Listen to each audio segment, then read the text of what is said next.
Good morning, Kim. Hi. Hi, so glad to have you with Thank us this you. morning Thanks on for our inviting me. podcast. Of Appreciate course. So today, for all of you that will be listening, the title of this podcast is The Mindset of a Champion. And I've invited a champion from our Chamber of Commerce in Mission Viejo, also a fellow board member, works hard, who is a champion. And we're going to learn a little bit more about your business, get to know you a little bit better, and what type of referrals we can send to you. Does that sound good? Sounds good. Great. Well, maybe tell us a little bit about what got you started into your current business with KGrafix. Okay. I've always loved art my whole life. I have a family of artists in just different medias that I've always learned from them. It's my legacy to be a part of that. So I always wanted to do something in art. I went to Rochester Institute of Technology. Wow. In New York? In New York for graphic design and printing. Yeah. I worked for Kodak for 10 years. I remember Kodak. They moved me out to Los Angeles, and I was a representative for them in the graphics industry. But at that time, I wasn't actually doing art. I was a sales rep, which I loved. It was fun. But eventually, I started just doing some graphics and kind of behind the scenes getting customers and doing that part-time. And eventually, it got to the point where I was scared, but I said, let me try to do this full time. Sure. My husband had his own business at the time and was very encouraging for me to start my own thing. Oh. And so thanks to him, I was able to have that comfort level, and I started, and it's just grown every year. Wow, that's amazing. So, you mentioned how you had the support of your spouse and how vital that is to any of us that are trying to start our own businesses, that are currently in business. Yes. Have that support and that confidence behind us that says, you can do it. You can do it. Yes. What a way to help you get your business off the ground, right? Just very crucial. Yeah, it was great. That's amazing. So how long have you been working with your own business now? And you stepped away from Kodak back then, and you said, I'm going to start my own business. Yeah, it's been about 17 years. Wow. And it's been great. It's grown every year. I actually started like 2008 when it was very bad at the time. That's a tough economy. But it grew, and even during COVID, COVID was my busiest year. I bet. So it's been really rewarding, and it's grown. That's fantastic. So when people think of KGrafix, what type of work do you do? What's the scope of your work? Okay, so I do graphic design, web design, now social media, and printing. Wow. So I offer a full gamut of graphic services. And what's always been nice is we're kind of a one-stop shop.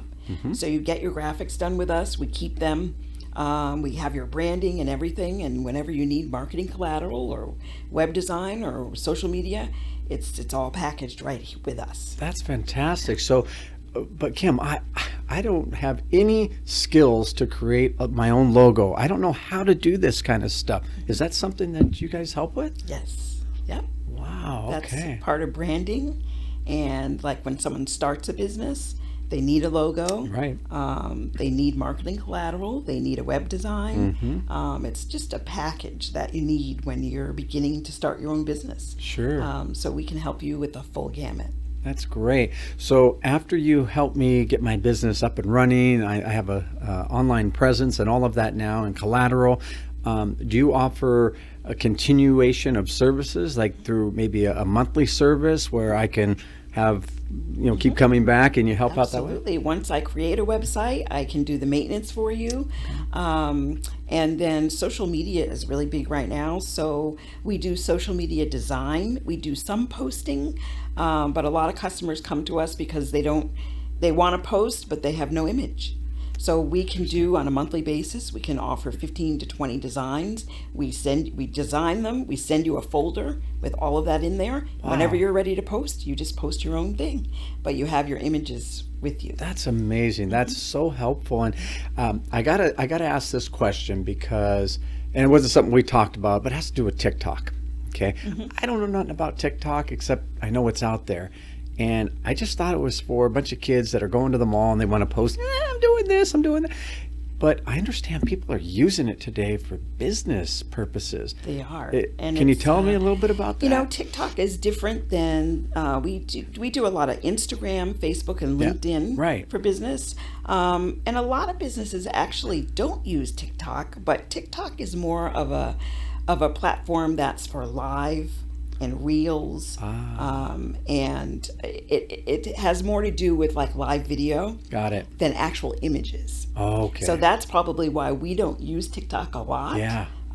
Because it's mostly like a video and live stuff. Gotcha. Whereas for Instagram and Facebook, you need an image to post with your content. Got it. So that's where we come in because we're graphic designers. Thank you for clarifying that. I was wondering. I do have one realtor partner out in Texas, and she's absolutely killing it with the use of TikTok. She's closed almost 30 property transactions for her buyers through TikTok. Wow. And I was like, wow, how do you?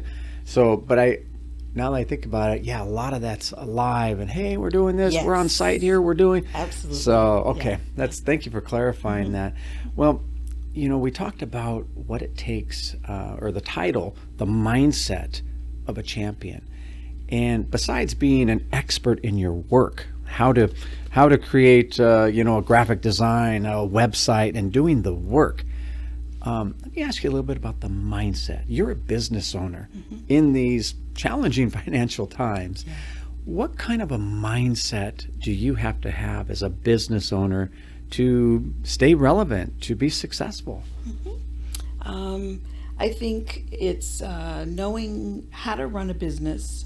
Like a lot of people, businesses don't last, for 5 years. That's true. You're done. So not that I knew how to run a business when I started, per se, but I think it's really simple. Just knowing what you can charge. Are you competitive in the market? Are you going to make money? Are you losing money? Those are things that you really need to pay attention to survive. Yeah. Particularly in the beginning. Sure. And then just offering customer service, being there for your customers. There's a lot of work we do. There's a lot of work I do I don't even charge for. Right. Educating your customers on things. It's a lot, but it's just those are crucial things to continuing your business and keeping it going. Yeah, you mentioned something about the client and doing things for them. The overall client experience is so important because there's a lot of people, like for instance, we're in the mortgage business, and even a travel professional as well. There's a lot of people that do what I do. In fact, thousands and thousands of people right in this area. So what sets me apart from them? Right? It's generally the client experience. What can I do to provide a better client experience? Exactly. We all pretty much have the same interest rates, to use that as an example. Yes.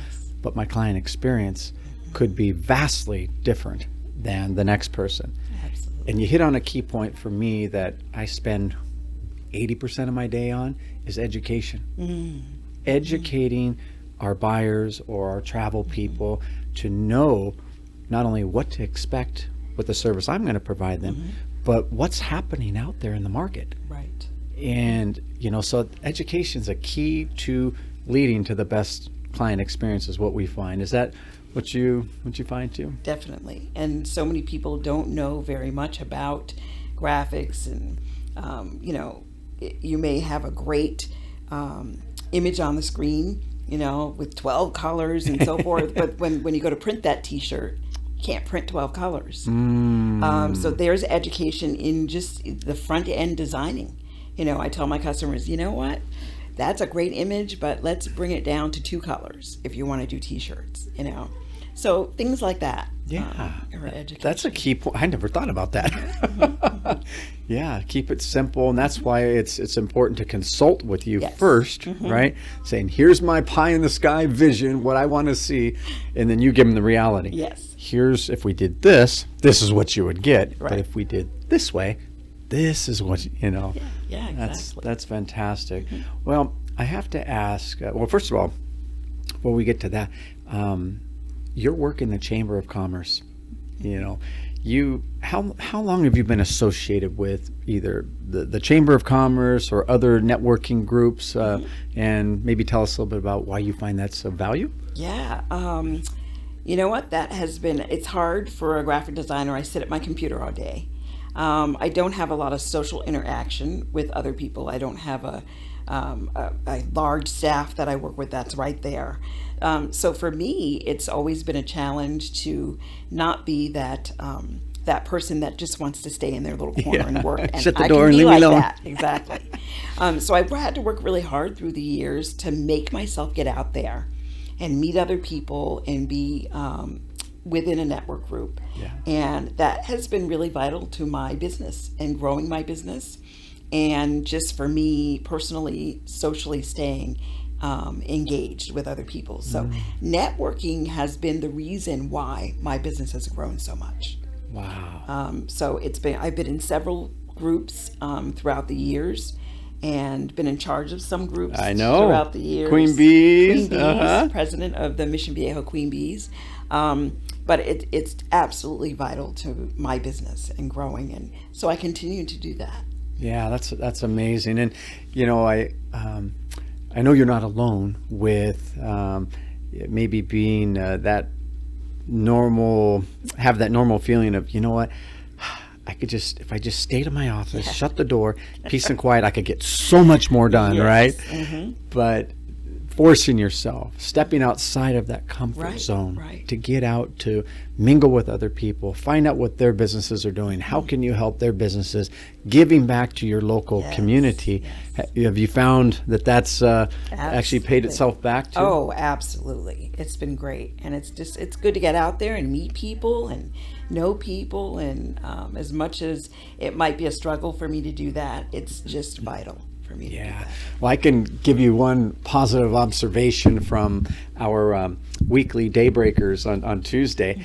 When I first met you, you were the president of the Mission Viejo Queen Bees there, and so I thought, wow, hey, here's this big time president, and then you came into our chamber, and same thing, you have a lovely personality, engaging and everything. And then I found out there's a little shy part to you. And I'm like, no way. Who's this giant president over here? Comes, and that's what's really impressive, because it shows other people who may even struggle with maybe some of those inner feelings that you do, or nervousness. How do I put myself out there? Well, you've done it successfully. Yeah. I've had to. Especially during these challenging circumstances we've had financially, a pandemic. Yes. And here you have, put yourself out there, took that leap of faith to join network groups, lead them. And, that's inspiring to other people that may feel the same way. That's great. Yeah. I hope so. Oh, for sure. And I know in your, when we go to the Tuesday meetings at Daybreakers there, we're all required or asked to do a 30-second commercial, right? How do you feel about those? I don't like them. You're not alone.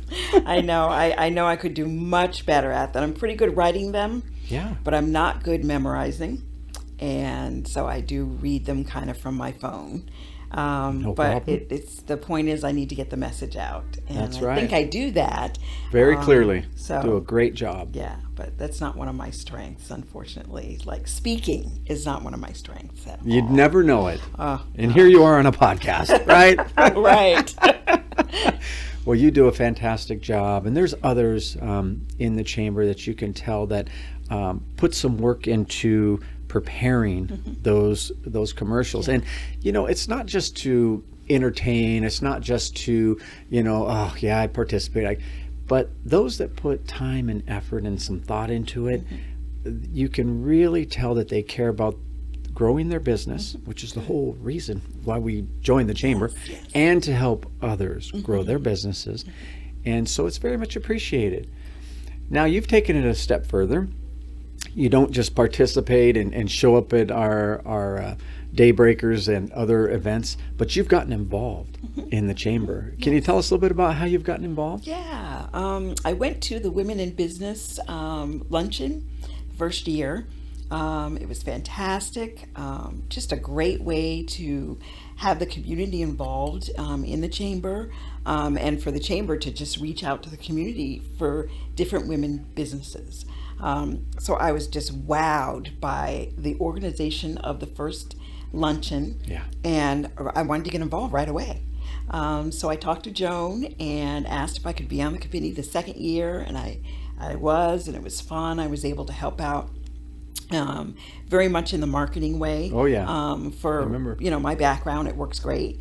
And this year I'm co-chair with Joan, so it's been great, and it's just a great event, and I'm just really glad that I got involved. Oh, we are too. And when I believe when we were first starting that, I was the president that year, and so we were talking about Doug and I and others have been talking about doing this for a long time. Yeah. But it's like with anything, you have a concept, you want to do something, but it's getting the people to help roll it out and to do it. And we knew that a bunch of guys shouldn't be doing this. It's not going to be near as successful as if the women take this over, and the men, we can support it any way you tell us to, will help. Yes. But it was so wonderful to see, Joan, like you mentioned, she takes every assignment on. She nails it. She's been the chair of events committee, and to have you co-chairing with her on this has awesome. I've spoke with her personally, and you know what, Joan, you are so happy to have other women like Kim helping with that, and that's why it's getting better and better and more successful each year. So that's amazing. And I believe you've even been asked to help out with the annual breakfast and consider some other, we have all kinds of kind of one-off annual events, if you will, our signature type events, and you're also involved in on the board. That's a huge task, because every second Tuesday of the month we get together as a board of directors to discuss the health of our membership for the Chamber of Commerce, and we all serve on various committees, volunteers, all volunteers. We all have our own businesses, it's been great. We appreciate what you do in your volunteer spirit that way too, and serving side by side together. It's a joy. So tell us just a little bit as we wrap up here. You're a business owner. We could say a small business owner in the community. There's many other businesses like yourself, whether they're solopreneurs or perhaps they have a small staff. The biggest question that I get is, how do we stay successful through these challenging financial times? We have an election year coming up, which is always top of mind with people. And we still have this pandemic looming out there. So with all these challenges, what advice would you give to other small business owners to be successful? Let's see. I think for me, having my business for as long as I have, I'm glad that things have become very routine as far as running my business. And I think if you can keep your head above water in doing those things that you normally do each day, or routinely, I think it's important to keep that routine. Repetition for just running your business. Sure. It's always new to me to be involved in like Daybreakers. It's great to be there weekly and get to meet new people and new businesses. And I think, again, like I said before, that's really vital in keeping your business going. So I don't give up on that part. Sometimes we get so busy that we can't make those meetings, but I think they should be a priority for continuing to have your business grow. And I think if you can keep those mindsets, even through the difficult times, that's what you need to do. That is valuable advice. And I think that's where, and even to add to that, I was having another conversation, and that person said, I'm so busy right now, I don't have time to network and market. What's wrong with that statement in your mind? Yeah, I was busy about a month ago, literally up till 2 and 3 in the morning. And I was still attending my meetings, and I reached out to some other people to help me. And so, but the things that I do for my business normally didn't change. And I think that's really, I had to make changes elsewhere, but I didn't want to give up those things. That's amazing. Repetition, staying in a really good routine with the business things, never, sticking with your basics. Go to your networking events, get involved, helping. One thing that's helped me, and I know you're very good at this too, in connecting other people, is referrals. Making sure that we connect other people and take an interest in their business. How can I help you? What's your best kind of referral? And once we do that, we usually do that through the use of one-on-ones, right? We make one-on-one appointments with people in the chamber and in the community. But that's what I know has served me well, making sure that I know what someone else does, so that when I'm talking to somebody else, hey, I know a gal for that. I know a guy for this. Absolutely. Right? And that way, it does seem to come back full circle. People say, go to Kim for anything. She's not just graphics. She knows a plumber. She knows an electrician, That's right? right. Yeah. We know a resource. Everybody in the community. And the one helpful thing that we have is our chamber app. The chamber app tells us all the businesses in the chamber. Even if we can't remember that gal's name or that guy's name, well, that's right, he's a plumber. Right there. Easily. We have it at our fingertips, right? And social media is so great right now. There's so many times that I refer on social media. It's a great resource. And when you give that name out on social media, everybody sees it, not just that person that's asking. So that's another great way to get names of our businesses out there. That's a great idea. Making sure even that we probably tag somebody in social media, right? Or just when you comment. Make Everyone a comment sees in that there. comment. That's vital. Well, this has been so much fun. It's been nice to get to know you better, Kim, too, and what you do for the community by way of work, but also your volunteer spirit in the community. That makes you a champion in what you do. And you're a mom and a wife and all these other family duties. You're a champion. And we're so glad to have got to know you better today. And now we know who to refer to you. And you gave some wonderful parting advice of how to be successful. So I can't thank you enough for coming on the podcast this morning. And it's been great. Look forward to sending you some referrals. Thank you. You're welcome. All righty.